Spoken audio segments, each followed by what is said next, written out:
नमस्कार दोस्तों, आज फिर मैं आपके समक्ष एक और नई कहानी लेके आई हूँ। ये कहानी बहुत ही दिलचस्प है। ये कहानी राजा भोज और गंगू तेली की है। इस कहानी के द्वारा मैं ये समझाने की कोशिश करूंगी कि पिछले जन्म में हमारे द्वारा किए गए कर्मा का फल हमें भुगतना ही पड़ता है। कहते हैं होनी बड़ी प्रबल होती है, जो होना होता है वह होकर ही रहता है। चाहे वह एक आम इंसान हो या फिर कितना ही बड़ा राजा क्यों ना हो, होनी होकर ही रहती है। दोस्तों, राजा भोज एक न्यायप्रिय राजा थे। वे अपनी प्रजा को पुत्र जैसा स्नेह करते थे। उनके दरबार में अनेक विद्वान लोग रहते थे। राजा भोज को उनकी प्रजा देवता के समान पूजती थी और उनकी जय जयकार करती थी। राजा अपनी प्रजा के दुख तकलीफ का पता लगाने के लिए रात्रि में भेष बदलकर उनके घरों के आसपास घूमते थे, जिससे वे अपनी प्रजा के सुख दुख का सही से पता लगा लेते। एक दिन रात्रि के समय राजा भोज एक गरीब ब्राह्मण की झोपड़ी के पास से गुजर रहे थे। तभी उनकी नजर एक गरीब ब्राह्मण और ब्राह्मणी पे पड़ी। ब्राह्मण की झोपड़ी में एक दीपक जल रहा था। ब्राह्मण अपनी पत्नी से कह रहा था कि अब मैं बहुत वृद्ध और कमजोर हो गया हूँ। मेरे शरीर में अब इतनी शक्ति नहीं है कि मैं अपने यजमानों के घर पहुंचकर पूजा पाठ कर सकूं, और मेरा कोई पुत्र भी नहीं है जो मुझे कमाकर खिला सके। अब तो मेरे पास केवल एक ही रास्ता है कि मैं राजा भोज के दरबार में जाऊं। गरीब ब्राह्मणी ने कहा, कहते हैं कि राजा भोज बड़े दयालु हैं, वे हमारी मदद जरूर करेंगे। दोस्तों, दूसरे दिन सुबह होते ही वे ब्राह्मण राजा भोज के दरबार में पहुंच गया। राजा का अभिवादन करते हुए ब्राह्मण कहने लगा, महाराज, मैं 70 वर्ष का बूढ़ा और कमजोर व्यक्ति हूँ। ऐसी दशा में कुछ कमा नहीं सकता। कहते हैं बुढ़ापे का सहारा पुत्र होता है, पर मेरा दुर्भाग्य कि मेरा कोई पुत्र नहीं है। अब ऐसी स्थिति में राजन, मुझे 2 समय की रोटी भी मिलना मुश्किल है। राजा भोज ने उस ब्राह्मण की गरीबी का पता रात्रि में ही लगा लिया था। इसलिए राजा भोज ने 100 सोने और चांदी के सिक्के उस ब्राह्मण को दे दिए। ब्राह्मण के पास अब इतना धन आ चुका था कि वह इस धन से अपना जीवन व्यतीत कर सकता था। ब्राह्मण खुशी खुशी घर पहुंचा और वह सोने और चांदी के सिक्के एक लकड़ी के संदूक में रख दिए। अब किस्मत की बेडमना देखिए, किंतु रात्रि में एक विचित्र घटना घटी। सुबह जब वह ब्राह्मण संदूक खोलता है तो सारे रुपए गायब थे। ब्राह्मण सोच में पड़ गया कि उसके घर के दरवाजे सुबह तक बंद थे। कोई व्यक्ति घर के अंदर आया भी नहीं, तो रुपये कहाँ चले गए। वह ब्राह्मण व्याकुल होकर सुबह दूसरी बार राजा भोज के दरबार में पहुंच गया और रात का सारा हाल बताया। राजा ने उसे दूसरी बार भी सोने चांदी के सिक्के दिए। ब्राह्मण बहुत खुश हुआ। अब ब्राह्मण उन रुपयों को लेकर अपने घर आ गया। ब्राह्मण ने उन सिक्कों को लकड़ी के बने संदूक में रख दिए, किंतु होने को कुछ और ही मंजूर था। ब्राह्मण रात्रि को गहरी नींद में सोया था। उसने सपने में देखा कि राजा भोज उससे कह रहे हैं कि ब्राह्मण, देव राज्य पर बड़ा संकट आ गया है, इसलिए मैं वो रुपए लेने आया हूँ जो मैंने सुबह तुम्हें दिए थे। ब्राह्मण ने खुशी खुशी वो रुपए राजा को लौटा दिए। तब सुबह हुई तो ब्राह्मण ने देखा आज भी संदूक से वे रुपए गायब थे। ब्राह्मण की कुछ समझ में नहीं आ रहा था कि स्वप्न में लौटाए गए रुपए सचमुच कैसे गायब हो गए। वह गरीब ब्राह्मण सुबह राजा भोज के दरबार में पहुंचा और रात्रि का सारा वृतांत राजा के सामने कह सुनाया।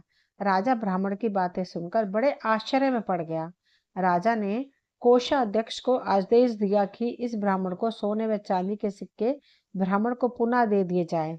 राजा की आज्ञा का पालन हुआ। ब्राह्मण खुशी खुशी अपने घर पहुंचा, लेकिन राजा भोज ने निश्चय कर लिया था कि वह आज रात्रि खुद ब्राह्मण की कुटिया के पास पहुंचकर सब कुछ अपनी आंखों से देखेगा। रात्रि में राजा ब्राह्मण की कुटिया के पास पहुंचा तो रात्रि के तीसरे पहर की घटना देखकर राजा हैरान था। राजा ने देखा कि बिल्कुल उसी की शक्ल सूरत वाला व्यक्ति ब्राह्मण की कुटिया में पहुंचकर वह रुपए वापस मांग रहा है। राजा भोज ने जब यह देखा तो राजा से रहा नहीं गया। राजा अपने उस हमशक्ल व्यक्ति के पास पहुंचकर कहने लगा कि महाशय, आप कौन हैं जो मेरी शक्ल बनाकर तुम इस दुखी ब्राह्मण को दुखी कर रहे हैं। आप तो राजा नहीं हैं, राजा तो मैं हूँ। आप इस तरह से क्यों इस ब्राह्मण को दुखी कर रहे हैं और मुझे बदनाम कर रहे हो। राजा के उस हमशक्ल ने राजा से कहा, राजन, आप नहीं जानते कि यह निर्धन ब्राह्मण अपने पूर्व जन्म के किए गए कर्मों का फल भोग रहा है। इस ब्राह्मण के रुपए या तो गायब हो जाएंगे या इसका बना बनाया मकान गिर जाएगा। यह इन पैसों का उपयोग नहीं कर पाएगा क्योंकि सुख इसके भाग्य में है ही नहीं। राजन, कर्मों का फल मिलना ही मिलना है। इस ब्राह्मण की निर्धनता इसके पूर्व में किए गए कर्मों के कारण ही मिली है। राजा भोज ने कहा, इसमें कोई संशय नहीं है, लेकिन मैं आपसे विनती करता हूँ कि इसे आप कोई दंड ना दिया जाए और इसका दंड मैं भुगतने के लिए तैयार हूँ। राजा ने बहुत अनुनय विनय किए। तब राजा का वह हमशक्ल कहने लगा, राजन, होने का दंड तो सबको मिलता है। मनुष्य कर्म और भाग्य का गुलाम है। तुम्हें भी अपने पूर्व में किए गए कर्मों का फल भोगना पड़ेगा।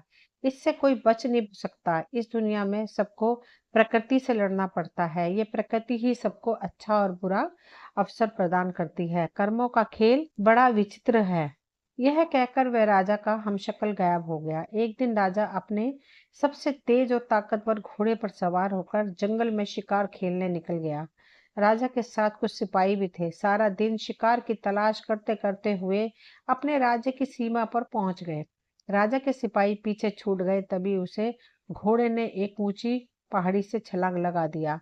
राजा भोज मूर्छित होकर वहीं गिर गया।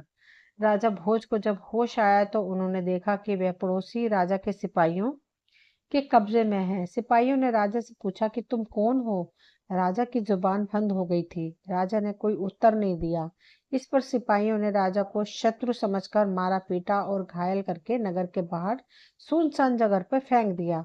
तभी इस राज्य का रहने वाला गंगू तेली उधर से गुजर रहा था। उसकी नजर राजा पे पड़ी। वह घायल राजा को उठाकर अपने घर ले गया, क्योंकि राजा के भाग्य की विडंबना ने ही राजा भोज को गंगू तेली के घर पहुंचा दिया। गंगू तेली ने राजा को मरहम पट्टी करके राजा को स्वस्थ कर दिया। राजा को जब होश आया तो राजा ने अपने जीवन दाता को देखा, लेकिन राजा तो बेजुबान था। गंगू तेली राजा को देखकर ही समझ गया कि ये कोई कुलीन व्यक्ति है जो भाग्य का मारा है, इसलिए इसे शत्रु समझकर पिटा गया है।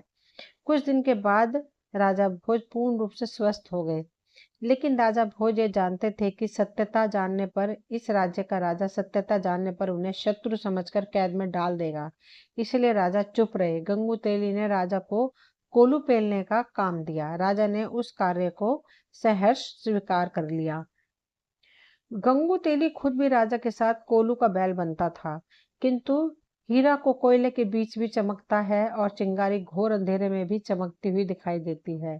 गंगू तेली ने राजा की विशाल बाहें और चौड़ी छाती और चमकता हुआ चेहरा देखकर अनुमान लगा लिया था कि यह उसका दास कोई साधारण व्यक्ति नहीं है। राजा भोज को अपने जीवनदाता का कर चुकाना था, इसलिए पूर्ण स्वस्थ हो जाने पर भी राजा ने अपने भेद नहीं खोला। एक दिन राजा भोज स्वभाववश एक गीत गुनगुना रहे थे, तो वहां आए हुए लोगों ने राजा का गीत सुना। राजा की मधुर आवाज सबके मन को भा गई। फिर जब राजा कोई गीत गाता तो गंगू तेली के साथ सभी गीत का आनंद लेते थे। उस देश का राजा भी संगीत को बहुत बड़ा प्रेमी था।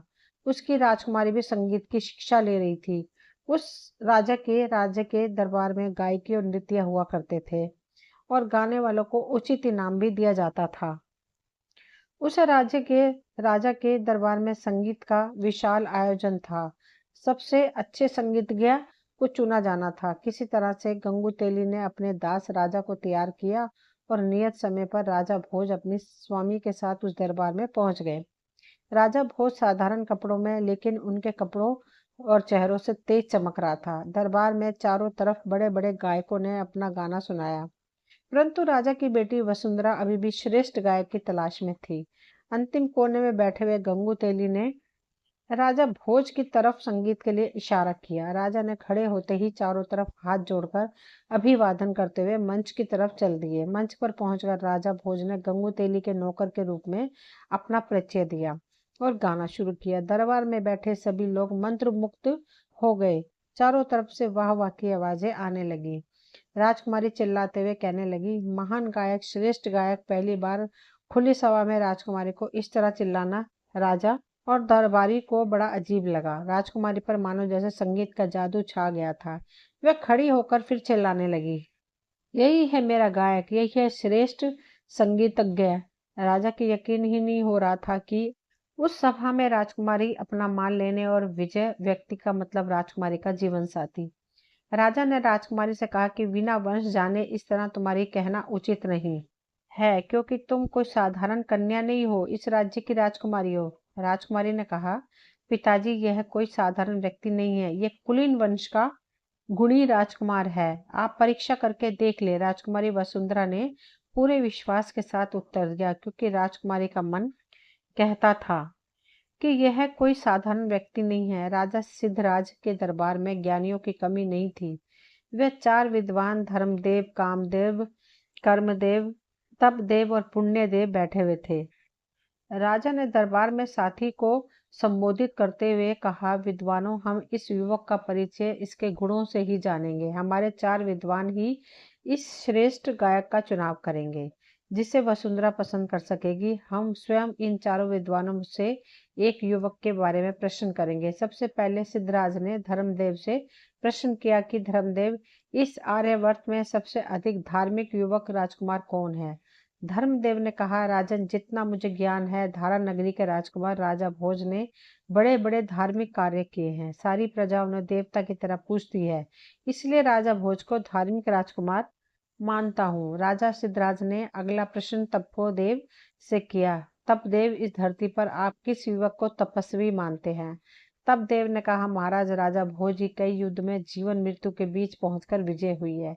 ऐसे वीर को मृत्यु भी आसानी से नहीं छू सकती। राजा सिद्धराज ने तीसरा प्रश्न कर्मदेव से किया, और आप बताएं कि इस धरा नगरी पर किस युवक के कर्म अच्छे हैं? कर्मदेव ने कहा, महाराज, जहां तक मुझे ज्ञात है, राजा भोज के कर्म बहुत अच्छे हैं। राजा सिद्धराज ने अंतिम प्रश्न पुण्यदेव से किया कि पुण्यदेव, आप बताएं, ऐसा कौन सा पुण्य आत्मा है जो हमारी सभा में आकर हमारे सामने हमारी राजकुमारी को पानी ग्रहण कर सके?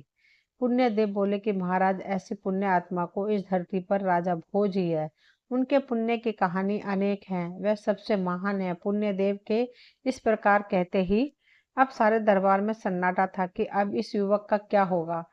युवक बिल्कुल शांत और गंभीर खड़ा था। राजा ने उस युवक से पूछा कि तुम अच्छे कलाकार अवश्य ही हो, परंतु हमारे सभासदों का निर्णय सुन लिया होगा। हमारी बेटी ने ना जाने कैसे अचानक दरबार में यह अभद्रता क्यों कर डाली। हमारी बेटी केवल राजकुमार भोज के ही अनुकूल है। हमारे विद्वानों के अनुसार राजा भोज में तप और पुण्य मौजूद है। उस युवक ने कहा, नहीं महाराज, हमारी धृष्टता क्षमा करें। राजा भोज के गुणों से भी बड़ी कोई शक्ति है जो महान व्यक्तियों को भी अपने वश में रखती है। राजा सिद्धराज चिल्लाते हुए बोले कि तुम हमारे विद्वानों का अपमान कर रहे हो। क्या धर्म, कर्म, धप और पुण्य से भी बड़ी कोई शक्ति है? युवक, तुमको नहीं पता हमारे विद्वानों का अनादर करने का दंड क्या है? वह युवक बोला, महाराज, दंड तो बुरे कर्मों का मिलता है, सत्य बोलने पर नहीं। सत्य बोलना तो इनाम मिलता है। राजा सिद्धराज बोले, कैसा इनाम? युवक ने कहा, महाराज, धर्म, कर्म, तप और पुण्य से भी बड़ी शक्ति है होनी या भाग्य। राजा भोज इन सब गुणों के होने के साथ साथ अभी भी दर दर की ठोकरें खा रहा है, पर होनी बड़ी प्रबल है। होनी को कोई नहीं टाल सकता। राजा सिद्धराज ने कहा, तो क्या तुम ही राजकुमार भोज हो? युवक ने कहा, महाराज, मैं ही राजा भोज हूँ। ये सब होनी का ही खेल है कि मैं आज इस स्थिति में आपके सामने खड़ा हूँ।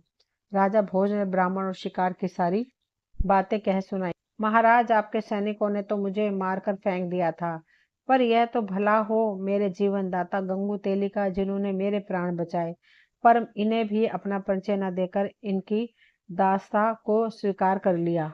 सारी सभा में हर्ष का माहौल हो गया। पूरी सभा में राजा भोज की जय जयकार होने लगी। इसी के साथ राजकुमारी वसुंधरा ने राजा भोज के गले में जयमाल डाली और विवाह किया। राजा भोज का विवाह पूरे विधि विधान के साथ हुआ। दोस्तों, इस समय राजा भोज पर होनी प्रसन्न थी। हर व्यक्ति की जुबान पर बस एक ही बात थी कि कहाँ राजा भोज और कहाँ गंगू तेली।